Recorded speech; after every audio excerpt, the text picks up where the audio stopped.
everyone, welcome to Mentors for IAS. This is Mains Powerhouse.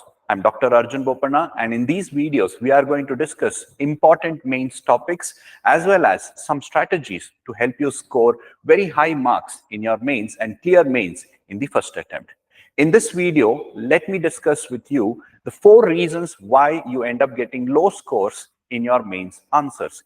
You might have wondered that in spite of you giving your best effort, in spite of you attempting all the questions, and in spite of you feeling that you have done your best, you end up getting low score. Have you ever wondered why this could be? There are 4 reasons for this. The reason number 1 is lack of relevance. Most of you will try and write whatever you know about a particular topic without actually seeing what is the demand, what is expected of you to write in your answers. So if you don't write relevant answers for that particular question, you end up getting low marks. So here you need to focus on the keywords that is mentioned along with the question. The same content might be expressed differently depending upon the keywords.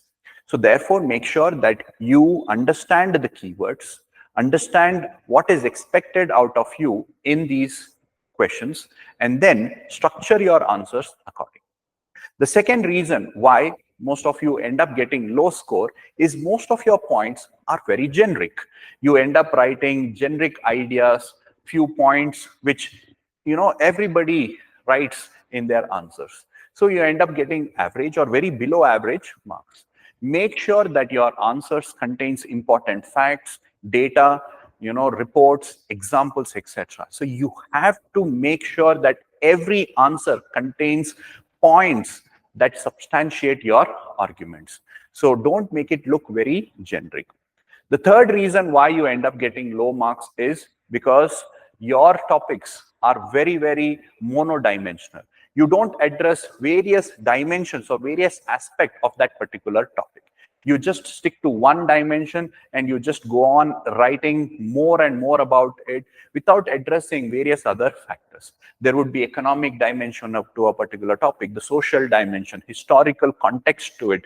You need to address all these things. The examiner would give you more marks if you write more dimension. The fourth reason why you end up getting less marks is because of the restricted view. You need to think out of the box. As civil servants, tomorrow, you are expected to give unique ideas. So those things are expected in your answers. So whatever is the issues, economic issues, social issues, political issues, environmental issues, scientific, you need to bring in some modern, current, and out-of-the-box ideas. In conclusion, in recommendations, in your comments, you need to express these views. Unless you do that, you don't end up getting good marks. Having understood these problems, in the next videos, we will try to address each of these problems. We will take it up one by one and try to address them. With respect to relevance, we will see what each keyword expects you to write. With respect to the various factual information, how do we collect them? Where do we collect them from? How do we remember? What kind of revision techniques that we need to adopt? In the dimensional aspects, what are the various dimensions that the examiner expects from various topics? And finally, how do we give answers which is out of the box, which is unique, and ensure that in this competitive examination, we ensure that you get the highest marks.